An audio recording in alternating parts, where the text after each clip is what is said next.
animal here.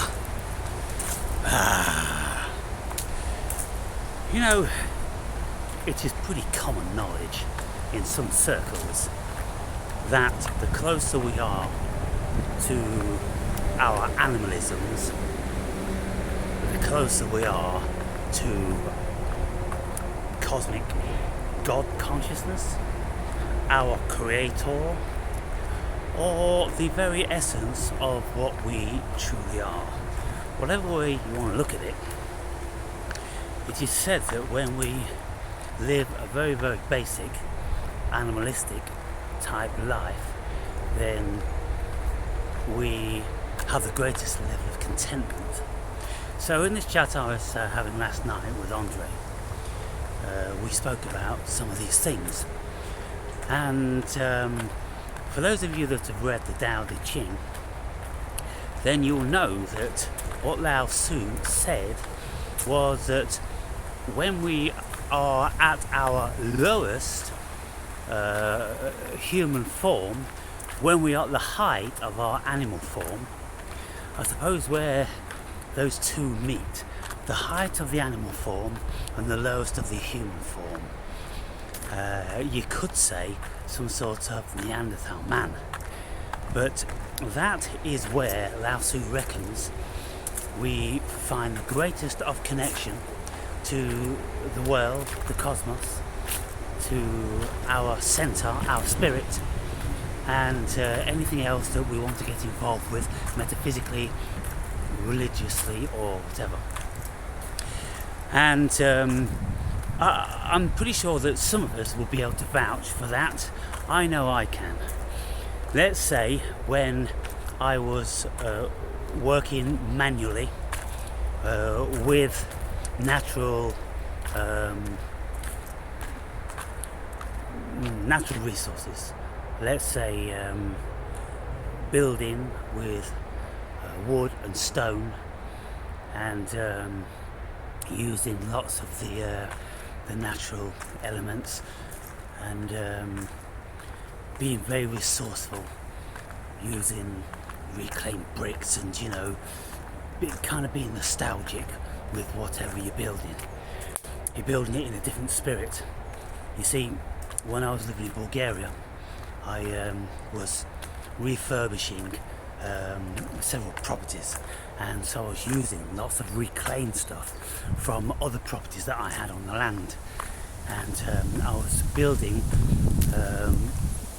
buildings very in keeping with the period, using cartwheels as chandeliers, and building a huge fireplace out of reclaimed brick in a huge archway like this, and all that sort of thing, and natural oak parquet floors. And these buildings I had all had old beams in them, because they're all like 100 years old or something like that, and so they're all built from the land, people, and all the beams were all twisted. They were just trees and logs and things like that. They weren't milled straight timbers. They never used to have those facilities in the old days. And then when you are building your own home like that, and you're living from the land, and I was living a bit from the land. I had my own chickens, so I had the eggs, and my neighbour, he was 85 years old, he used to kill the odd chicken for me, and bring it back to me all in pieces. I used to give him some of the proceeds of the chickens, because I had like 12 eggs every single day, so he used to get that, and he used to share with me the proceeds from his garden, which was garlic, tomatoes and carrots and all different sorts of vegetables, and I shared with him my vineyard and my orchard, whereby I had cherries and pears and peaches and almonds and walnuts and all different sorts of things like that. So in these old villages, of course, they were very self-sufficient. And so one neighbour would keep bees so they'd have honey. Another neighbour would slaughter your lambs. And so you'd have all this stuff going on, and everybody would share. And so Andre and I were speaking about the height of the human experience in a gratification era. Because if you are not torn with desire to acquire all the trinkets that are dangled in front of us, if you don't have any of those and you live a simple life, well, very quickly you've got everything that you need. And if you are making your own wine and beer, and you've got all your own natural resources and everything, and you live in healthily, exceedingly healthily from the land, killing your own animals and growing your own produce, then that's what Lao Tzu would say is at the height of what it is to be a human being. You live in these little communities, you make simple instruments to make music, and you dance, and you do a lot of this stuff around the fire. Very primal. And so we've all got some idea of how satiating that would be when all of our needs are satiated, and we've got our little communities, and we can go to see somebody who is the butcher, the baker, and the candlestick maker, and all those sort of things. Wonderful, very, very simple. And I think if the human being had an ideal, then it would be that period.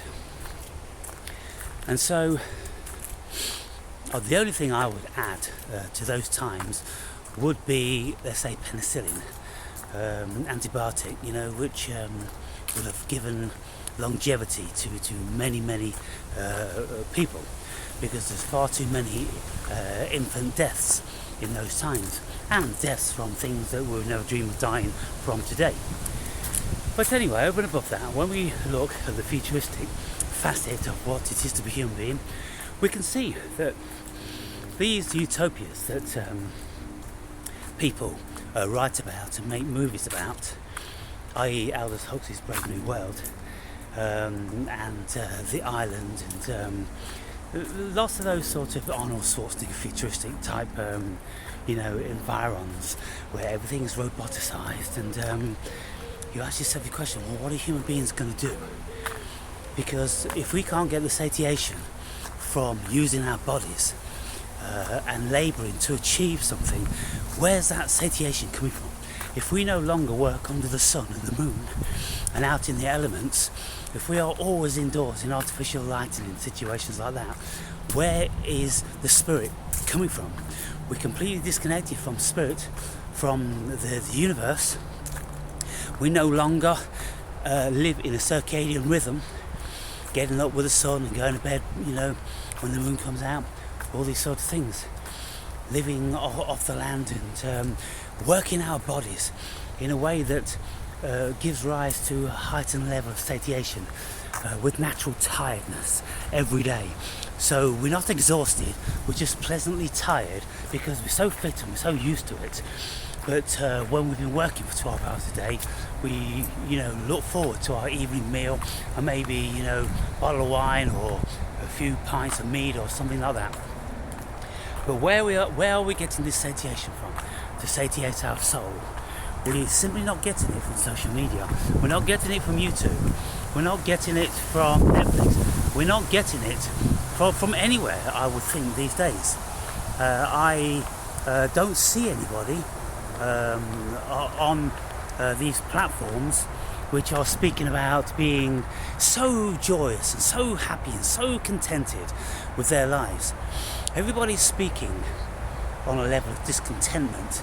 Everybody's got something to say about the insecurities of what's happening with the world. We've been absolutely bamboozled with information about every nook and cranny on the globe, and a billion opinions about it. And of course, then on top of all that, we've got the fear-mongering propaganda and terrorism, the design terrorism which our own governments implement. And so when we look at the decline of the human being, well, we can see that we've massively declined. And if you listen to any of the projections of the World Economic Forum, they're saying we will own nothing and we'll be happy. I'm just wondering where that happiness is coming from.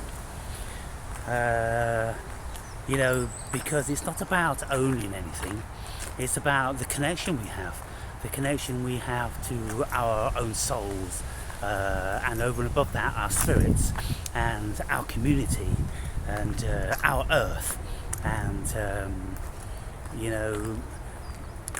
the whole feeling of a zeitgeist at the time. We need to be connected to an environment which is conducive to health and happiness. And this is why the Mormons decided that they don't want anything to do with modern societies, and they opted out. And I can't help thinking that that way of life, if it's not fraught with all different sorts of sexual perversions and hierarchical systems which pervert and destroy every possible notion of utopia. You always hear about it, don't you? You always hear about old grandpa, the Mormon, who was pedoing all the kids and, had all the women under his spell, like some sort of fucking Rasputin. It all seems to go downhill, no matter what the environment. So I don't know whether the human being could ever really be happy, to be fair, because it only takes one to exercise the autonomy and hypnosis over the others, and then all of a sudden it's gone pear-shaped again. But if we look into the future, and we're supposed to be happy by not working and not giving birth to our own children and not rearing our own children, I mean, this is the vision of Aldous Huxley's The Brave New World. Our offspring are created in pods, and the sperm is donated, so nobody ever knows whose child is whose, and the community bring up the children, in the kindergarten schools and education facilities, whatever they are, and then they just, when they come of age, they just fall in line with the rest of the community. And there is no old people there. The old people have disappeared, and so we've got all these varieties of ideas of how our utopia is going to be. But like I said in the conversation in the last video, whenever I've read or watched anything about utopia, it never incorporates old people. And so there is always something in the small print about what they do with the old people.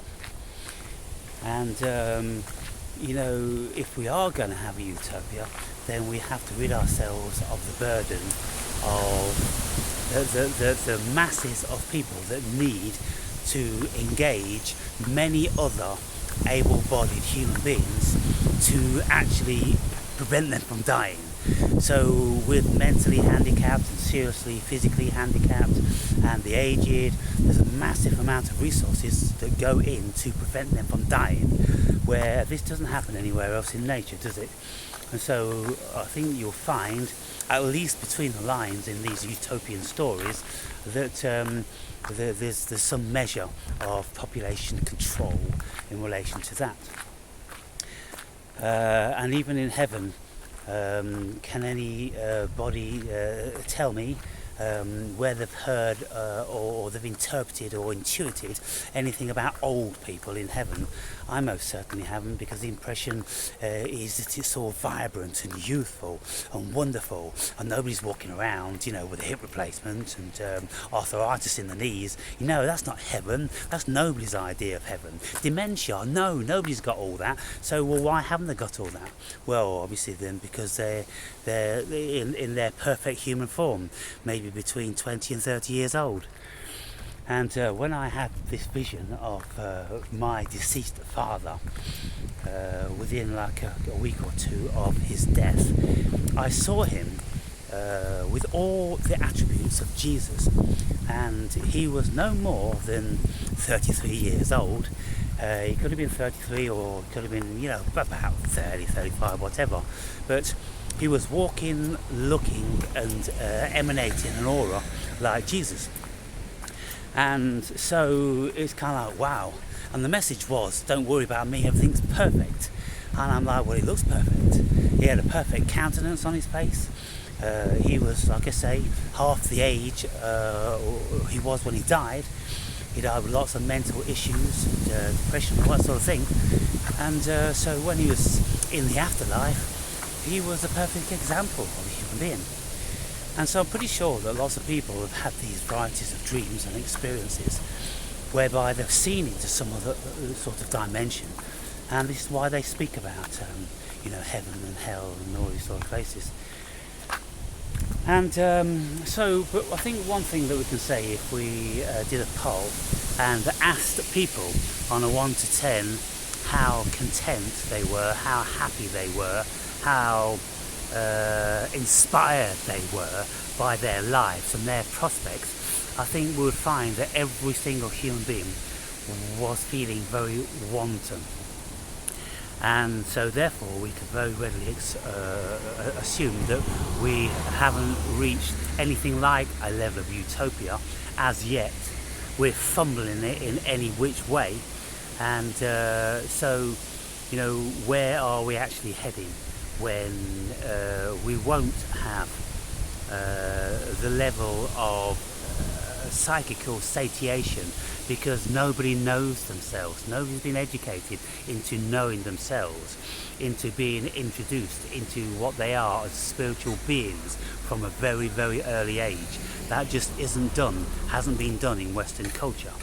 And so that needs to change. We need to get introduced into the dichotomous nature of what we are, of being some sort of human apparition and spirit combined.